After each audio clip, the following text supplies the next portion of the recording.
Qué gusto me da saludarles, bienvenidas, bienvenidos a este nuestro espacio, un espacio para compartir, para dialogar, para aprender, para sumar, bueno, para que hagamos comunidad, así de sencillo. Hoy un tema súper importante, así es que les invito a que vayan por su tacita de café, así como nosotras estamos aquí en el estudio, su vasito de agua de Jamaica, de horchata, lo que ustedes gusten. Vamos a disfrutar de esta plática y a poner muchísima atención porque de verdad que es un tema muy importante. Es un tema que de repente circula por ahí, pero ¿cómo podemos darle respuesta? ¿Cómo podemos atenderlo? ¿Estará pasando esto en nuestra familia? ¿Algún ser querido estará sufriendo por algo así? Pues bueno, hoy está conmigo nuevamente una doctora, una especialista. Ella es la doctora Alejandra Vázquez Ramírez. Ella es paidopsiquiatra, especialista en niños, niñas y adolescentes, en promover su salud mental, en su salud integral. Así es que de verdad que hoy vamos a hablar de la depresión, un tema que de verdad está vigente. Doctora, bienvenida. Gracias, Karina. Es un gusto y un placer estar nuevamente aquí. No, pues para mí el gusto porque, bueno, usted es una mujer muy comprometida, muy preparada, muy profesional, una de las pocas paidopsiquiatras en el estado y por supuesto tiene agenda llena y entonces decir, doctora, por favor, concédanos un lugarcito en su agenda y venga con nosotros. Yo sé que costó mucho trabajo mover la agenda, pero aquí está, siempre dispuesta a sumar. Es un placer y es un privilegio porque compartir nuevos hallazgos, compartir situaciones que son de verdad importantes para los niños y adolescentes, siempre será prioridad. Muchas gracias, doctora, porque de repente se habla de depresión, pero realmente, ¿qué es la depresión? ¿Le damos el sentido correcto a la depresión? ¿Entendemos verdaderamente qué es la depresión? ¿O lo entendemos como, ay, está chillando, es depresiva o es depresivo? ¿Qué ocurre? Bien, ese punto, Karina, como los que tocas, es importante, porque ciertamente la depresión no podemos decir que sea considerada actualmente todavía una enfermedad como la diabetes o como otros trastornos psiquiátricos, pero tiene una gran cantidad de fundamentos biológicos, neuroquímicos y neurológicos que avalan una participación 100% biológica con influencia medioambiental.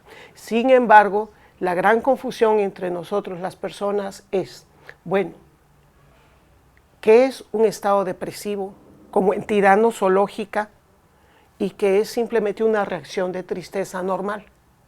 Sí. Ah, caray, a ver, ¿cómo está eso? Los seres humanos tenemos todo el derecho a sentir tristeza reactiva a alguna situación externa. ¿Cuándo se convierte esta tristeza en una entidad nosológica? Mira, ya tiene afortunadamente algunas décadas que la Organización Mundial de la Salud ya lo considera así. Es una entidad nosológica bien estructurada. Y se llama... Realmente una entidad nosológica bien estructurada en términos del ciudadano común y corriente que no entendemos nada de medicina, ¿qué es? Bueno, entra ya en el catálogo internacional de enfermedades de la Organización Mundial de la Salud. Ok. Sí. Okay. Entonces, y establece que hay síntomas específicos que tienen que tener ciertos criterios, que tienen que ver con duración, con niveles de gravedad, con algunos otros síntomas acompañantes. La depresión, el gran problema que ha tenido a nivel social es que la connotación que genera a nivel de que quien se deprime es débil, o que quien se deprime tiene una personalidad que no tiene la fortaleza suficiente, que nadie va a querer estar con una persona deprimida. Así es. Eso ha sido un problema importantísimo, Karina, porque lo que ha hecho es que las personas eviten entonces pensar primero y reconocer que están deprimidas y segundo, buscar algún tratamiento que les ayude. Es tan importante detectar la depresión y tratarla como nunca lo había sido. Porque bueno, yo que te puedo decir, Hipócrates ya hablaba de melancolía, ¿sí? Y este concepto perduró hasta casi la Edad Media, ¿sí? Es realmente hasta el siglo XIX que los primeros psiquiatras empiezan a hablar de personas que tienen pensamientos lúgubres, que no tienen energía, que han caído en la desesperanza, ¿sí? Y que empiezan a tener esta connotación de conformar lo que es la entidad nosológica. La entidad nosológica, como decimos nosotros los psiquiatras, tiene que ver en general con grupos, síntomas emocionales, síntomas que son físicos, sí. ¿Como cansancio, por ejemplo? Como cansancio. ¿Como que quiero estar dormida o dormido Así todo el es. día? O sea, los síntomas emocionales todos nos los imaginamos. Pero a ver, vamos a mencionar algunos. Por ejemplo, la tristeza es el estado de angustia, ¿sí? ¿El llanto quizá? El llanto fácil, inesperado, no quiero llorar, pero lloro, sí. A veces la irritabilidad, el estado de ánimo poco tolerante, sí. Pero si nos vamos a la parte física, tenemos la fatiga ante labores cotidianas que antes hacíamos sin mayor problema. Y ahora es así como que, tener que hacer todo eso, ¿sí? Fatiga, cansancio, y tiene que ver con alteraciones del sueño, que es 100% físico, ¿sí? Y de esta manera las personas con depresión pueden o tener insomnios iniciales, intermedios, terminales, pueden tener sueño intranquilo, o pueden tener lo que se llama hipersomnia. Duermen en la noche y también duermen en el día y no se quieren despertar, ¿sí? Tienen alteraciones en el apetito. Pueden tener más apetito del usual, menos apetito del usual. Y tiene estos fundamentos biológicos. La zona de las emociones en el cerebro está continua a lo que es la zona del apetito y del sueño, que está en el tálamo, ¿sí? Y entonces, por vecindad, simplemente se afecta, ¿sí? Las redes neuronales están ahí. ¿Y esto ocurre, doctora, de igual manera en adultos que en niños y adolescentes? Actúa, sí, de igual manera. Y en este sentido, por ejemplo, si en un adulto buscamos los síntomas emocionales, los síntomas físicos y los síntomas cognitivos, que ya tienen que ver con el pensamiento, o sea, ese pensamiento pesimista, negativista, ese pensamiento devaluador, autodevaluador que tiene la persona con una entidad, el de desesperanza, de que las cosas no van a cambiar, ¿sí? Y el peor síntoma cognitivo, que son las ideaciones suicidas, el de ¿para qué vivir? ¿Sí? Aparte de esto, que serían los síntomas emocionales, físicos y cognitivos, ¿cuál es la diferencia con el niño y el adolescente? Muy fácil, Karina, el periodo evolutivo. El niño está cambiando constantemente porque está creciendo, está en pleno neuro y psicodesarrollo. O sea, una entidad depresiva le va a afectar diferente dependiendo de la edad en que se presente. Y esto es doblemente significativo, porque el cerebro está en formación, así de simple. Y si el cerebro está en formación, una depresión va a impactar neurológica y biológicamente. Entonces, ¿y va a impactar de diferente manera si este niño, niña o adolescente tiene redes de apoyo? Sí, porque ahí viene la otra parte. Y es donde la mayoría de las personas están, bueno, esto es algo que viene del exterior, ¿sí? Y estamos hablando de, no sé, lo que son adversidades sociales, que no dependen de nosotros. Tú eres activista, Karina, en esto sabes muchísimo más que yo, ¿sí? Vivimos en una época, pues, de migraciones masivas, ¿sí? De violencia social, ¿sí? De discriminaciones, ¿sí? Y todo esto, por supuesto, repercute en el ser humano. Sí. Es una violencia social que ya no depende de una persona, ya es parte del entorno. El depredador no es el de antaño, que era la naturaleza solo, o algo. El Homo sapiens se enfrentaba a lo mejor a las fieras, a las bestias. Actualmente nuestros depredadores en relación al ser humano son otros seres humanos, sí, la mayoría de las veces. Esto es muy triste y de verdad qué bueno que lo comenta, doctora, porque es nuevamente hacer un llamado a la conciencia social, un llamado al ser humano a comportarnos como seres humanos. Sí. El otro día un amigo me decía, qué triste que siendo seres humanos tenemos que humanizarnos, ¿no? Sí.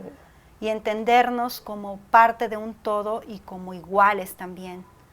Sí, y como a lo mejor el punto más alto de la evolución, que tendríamos que comportarnos a la altura, ¿no? Así es. Y no como depredador de otro ser Así humano, es. ¿no? Entonces, imagínate, un niño y un adulto no solo está inmerso en las adversidades sociales que pudiera haber, sino también en las familiares, porque vive dentro de un ámbito familiar del que depende, ¿sí? Y aquí tenemos adversidades de muchos tipos, ¿sí?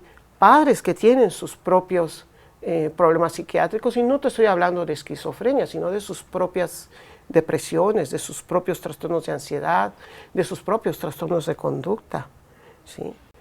Padres que están disgustados entre ellos, que el desamor o las relaciones de pareja están deterioradas y el niño vive el desamor de sus padres, ¿sí? O sea, estamos hablando de impactos externos personales a nivel intrafamiliar, pueden ser a nivel escolar. O del contexto en general. O del contexto en Las general. redes sociales, por ejemplo, ¿no? Esto es algo increíble, porque pasó de la discriminación, ahora sí, de otros seres humanos pequeños a otros seres humanos pequeños, que se daba en las escuelas, que grupos de niños más fuertes atacaban a grupos de niños más vulnerables, o niños más fuertes a niños más vulnerables, para pasar a hacerlo a través de redes, que también es real. Hay acoso digital, ¿no? Y cibernético. Sí. Entonces son adversidades que son externas, ¿sí? Pero si nosotros lo vemos a nivel biológico, no todo es externo. O sea, y si se trata de un niño y un adolescente es todavía más valioso. Por ejemplo, sabes que actualmente se habla mucho de genética. Bueno, vivimos hace poco la era del genoma humano y todavía sigue en investigación, ¿sí? Es algo impresionante. Tenemos, por ejemplo, enfermedades donde es muy clara la participación genética. Y vamos a poner, bueno, algo que hay mucho en nuestro país, diabetes mellitus. Tiene un 60% de heredabilidad. Es decir, si una mamá o un papá tiene diabetes, es muy posible que uno de sus hijos o sus hijos tengan diabetes. Y si además tiene un hijo con una persona que también tiene diabetes, ese porcentaje aumenta de probabilidad. Okay. Digo, esto viene marcado en la genética. Ahí está. Sí. Es la herencia, sí, por decirlo de alguna manera. No podemos hacer nada contra nuestros genes, pero sí podemos hacer algo con nuestro entorno. Sí. Si hablamos de entidades psiquiátricas, por ejemplo, esquizofrenia, Alzheimer, autismo, trastorno bipolar, hasta trastorno por déficit de atención con hiperactividad, puede tener un 80% de heredabilidad y la penetrabilidad aumenta si la pareja tiene también estos antecedentes. Entonces el niño va a traer una carga genética importante. Lo mismo ocurre con la depresión. Ahí es a donde voy. O sea, hay una carga genética que hasta ahorita se ha demostrado como del 40%. Digamos que no tiene el impacto de las otras, pero ahí está. Okay. ¿Sí? Entonces, cuando vemos a un niño, no solo vemos los síntomas que debe haber emocionales, cognitivos y físicos. En los signos emocionales, un niño puede tener mucha ansiedad, que a veces no se ve en el adulto, ansiedad de separación, por ejemplo, ¿sí? Si nos vamos a los síntomas cognitivos, el niño va a empezar a bajar su rendimiento escolar y su aprendizaje, ¿sí? Si nos vamos a los síntomas físicos, a veces el niño tiene regresiones en funciones y habilidades que ya había conseguido. Por ejemplo, ya tenía un control de esfínter vesical y vuelve a orinarse en la ropa o en la cama, ¿sí? Son situaciones que son muy características y que hay que buscar en los niños dependiendo del periodo evolutivo. Y que además ahorita me hace pensar, por ejemplo, en esas características que tienen que ver ya con el aprendizaje, ¿no? Como si nosotros no estamos verdaderamente informados, si no estamos conscientes de qué está ocurriendo con nuestra hija o nuestro hijo, podemos todavía someterlo a una presión mayor al tenerle o al generar ciertas, digamos, ¿cuál sería la palabra correcta? Exigencias, ¿no? Es decir, a ver, no, tú estás en la escuela para estudiar, claro, así es que, órale, a estudiar, ¿no? Esto a lo mejor pudiera ser una presión mayor para el niño o para la niña, sí, aunado a que se encuentra pues en un abismo sin la orientación y sin la atención adecuada. Mira, sí, y es doblemente impactante. Porque hablamos de niños que gracias, por ejemplo, que ahora se hace tamiz metabólico al nacimiento, se detecta la deficiencia tiroidea desde el nacimiento y se da tratamiento. pero anteriormente no se hacía. Y muchos niños que nacían con baja producción de hormona tiroidea tenían problemas severos de aprendizaje. ¿Sí? ¿Te imaginas esa gran cantidad de niños que crecieron regañados y a los que les exigieron productividad cuando realmente, biológicamente, no podían aprender? ¿Sí? Hay cosas fáciles, por ejemplo, yo veo a un niño y digo, tiene problemas de aprendizaje, no saben el resultado del tamiz, le puedo mandar a hacer una prueba de perfil tiroideo, muy sencillo, una muestra de sangre, y sabemos si su tiroides trabaja bien o no. Pero no podemos medir otras cosas, por ejemplo, que sabemos que ya se han demostrado en centros de investigación. Hay una gran cantidad de investigadores, Karina, que es impresionante, de neuroimagen, genetistas, biólogos moleculares, una gran cantidad de médicos que no solo son psiquiatras y neurólogos o psicólogos de investigación, los que están trabajando para saber qué pasa en la depresión y qué pasa en la depresión temprana. ¿Sí? Y esto... ¿Depresión temprana? ¿A qué edad estaríamos pensando que es una depresión temprana? Mira, te puedo decir que René Spitz, que fue un psicoanalista del siglo pasado, y eso ya es hablar de otra época, ¿sí? Puso un nombre a lo que llamó depresión anaclítica. Se daba en niños que podían tener desde menos de 1 año de edad. Y eran los niños que observaba que se hospitalizaban. Recuerda que antes los bebés se hospitalizaban y el familiar no estaba. Ajá. Ahí los separaban de sus figuras de apego y de vínculo. Entonces observaba que los niños se deprimían. ¿Sí? Ahora actualmente eso se contrapone porque ahora exigen que la madre o un familiar cercano esté cerca de un niño permanente, de hecho, para que no se pierda el vínculo durante su tratamiento intrahospitalario. Pues qué maravilla que hay estas investigaciones y podemos ir dando estos pasos para generar mejores ambientes. Las investigaciones son incipientes y conforme sigan promoviéndose van a ser fundamentales porque las personas, los seres humanos, la sociedad, tenemos que entender que se paga un costo porque un niño y un adolescente se deprima y le va a dejar una huella.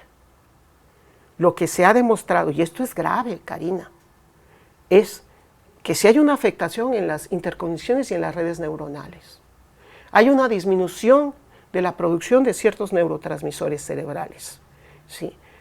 Llega a haber disminución de ciertos volúmenes cerebrales. Y te estoy hablando de lugares específicos como el hipocampo, por ejemplo.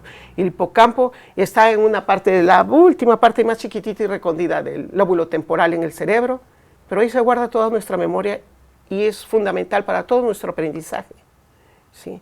Imagínate un niño que impactado por trastornos depresivos en la infancia o en la adolescencia, va a haber disminuido el volumen del hipocampo y va a haber afectado su aprendizaje en general.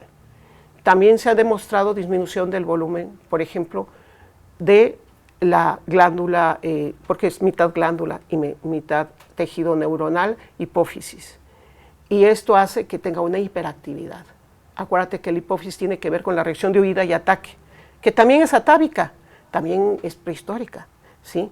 Nos sirve para la defensa y el ataque. Claro, así logramos sobrevivir. Sí, pero ahora ¿qué? Hay estas amenazas. Acuérdate que hay negligencia en la crianza, hay maltrato infantil, hay abuso psicológico, físico, sexual. Mira, discriminación, sí, acoso, bullying. Te pongo un ejemplo, un X estudio. Toma niños de 3 a 5 años y le hacen estudios de neuroimagen funcional. Les miden qué les está fallando porque han sufrido abuso sexual. Y ven que lo que observan es disminución de hipocampo. Pero si toman adolescentes, 14, 15, 16 años y sufren abuso sexual, lo que observan es disminución del volumen de corteza prefrontal. Diferencia. Hipocampo, mucho que ver con aprendizaje. Lóbulo frontal con autorregulación y para un adolescente eso es muy importante. Y comunicación, me imagino también. Autorregulación, comunicación, capacidad de planificación. Y eso es importante en la adolescencia porque uno tiende a ser muy impulsivo en la adolescencia, también por cuestiones de neurodesarrollo. ¿Sí? Hay cuestiones genéticas incipientes. Por ejemplo, yo no puedo medir niveles de serotonina o de noradrenalina, que son los neurotransmisores que se disminuyen en producción cuando hay depresión y que ya está demostrado en centros de investigación. Pero hay estudios genéticos incipientes donde buscan, por ejemplo, una proteína que está enlazada con la producción de serotonina. Haz de cuenta que tiene 3 variantes, LL, SL, SS. Y 3 Ls. 3, pero una, la que es menos vulnerable para hacer trastornos depresivos mayores, no quiere decir que no sientan tristeza, para hacer entidades nosológicas, es la variante LL, pero las otras LS, LS o SS pueden tener depresiones más severas. Entonces, estas, tú quieres, son cosas muy nuevas, se tendrán que ir comprobando. Pero, ¿qué quiere decir? Si hay un impacto, ¿sí? Otro impacto, bueno, hay muchas investigaciones. Hay algo que se llama factor neurotrófico. Factor neurotrófico. Ayuda a las interconexiones neuronales y a las redes neuronales. Sí. Baja en los estados depresivos su concentración. También se mide por estudios de neuroimagen. Entonces, hacen comparativos personas que no tienen depresión, personas que sí tienen depresión en diferentes etapas de la vida. Entonces, oh sorpresa, hay menos producción. ¿Sí? ¿Qué quiere decir? Va a afectar las interconexiones neuronales, las redes neuronales. Y el desarrollo, por supuesto, las relaciones. Sí. Y mira, no hablemos de lo nuevo. En los 70 se hizo un estudio en Nueva Zelanda y agarraron alrededor de 1.030 personas desde los 3 años. Es un estudio longitudinal de los primeros que se hicieron epidemiológicos, porque los epidemiólogos también investigan, y lo que hicieron fue seguirlos durante 30 años, más de 30 años. A principios de 2003, de esos como 1.030, había como 1.015 que seguían en el estudio. Y de esos, como 970 seguían participando. De esos 970 descubrieron que 10% había tenido violencia severa, 20% había tenido pobreza y 30% había tenido maltrato. Sí. O sea, el 60% de esta población, algo había pasado. Sí. ¿Pero qué les hicieron de adultos? Les midieron no solo trastorno depresivo mayor, les midieron algunas cuestiones metabólicas, como colesterol, triglicéridos y esas cosas que dices que tienen que ver, las midieron. ¿Sí? Y midieron algo que se llama proteína C reactiva, que aumenta cuando hay procesos inflamatorios. Y obviamente buscaron trastornos depresivos mayores a lo largo de la vida y en la actualidad. Entonces, los que tuvieron en estos grupos y más los que tuvieron alguna vivencia de maltrato extremo, violencia extrema, todos tuvieron trastornos depresivos recurrentes y actualmente seguían teniendo trastornos depresivos. Todos tenían proteína C reactiva alta, entonces también influye en el sistema inflamatorio estar deprimido. ¿Sí? Y curiosamente, algunas variables metabólicas, como estas de triglicéridos y colesterol, estaban más elevadas. Entonces, ¿hasta qué punto es biológica la depresión? Mira, no lo sabemos. Lo que sí es claro es que, bueno, hay que estar listo con los niños. Los niños no son solo para darles de comer, donde dormir, darles ropa y mandarlos a la escuela. Ni los adolescentes tampoco. Sí. No, son palabras mayores. No. Son palabras mayores. Hay que saber qué sientan, qué piensan y cómo se comportan. La parte emocional de la depresión en los niños no solo puede ser tristeza, llanto, angustia, desesperación. Puede ser irritabilidad, enojo. Pueden ser niños que empiezan a tener accesos de ira que antes no tenían. ¿Sí? Entonces, tienen a veces otra connotación de presentación o apatía, emocional. Quizá no quieren salir, no se quieren relacionar, no quieren convivir. Algo que es un punto pivote. Un niño siempre quiere jugar y un adolescente siempre quiere salir. Hay que estar peleando para que no salga. ¿Dónde he visto eso? No, sí, yo creo que es la pelea que todas las madres tienen, más actualmente.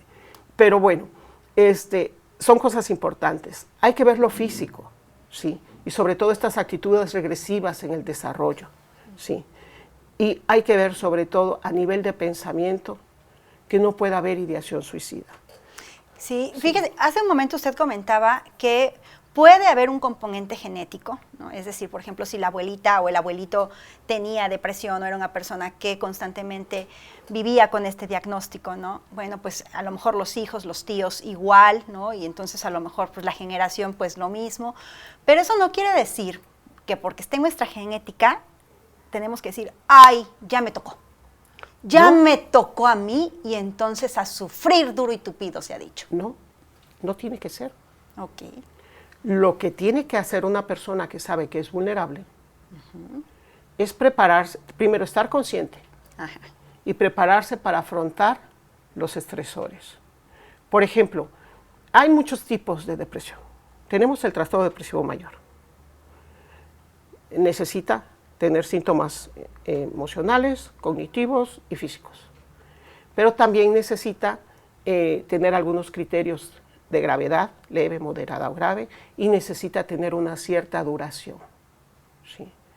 Hay lo que llamamos procesos de duelo que son normales, o sentimientos de tristeza que son normales, que es más, es importante sentirlos. Si a mí me dicen que un niño no lloró la muerte de un familiar cercano o no lloró la muerte de una mascota, me preocupa, ¿sí?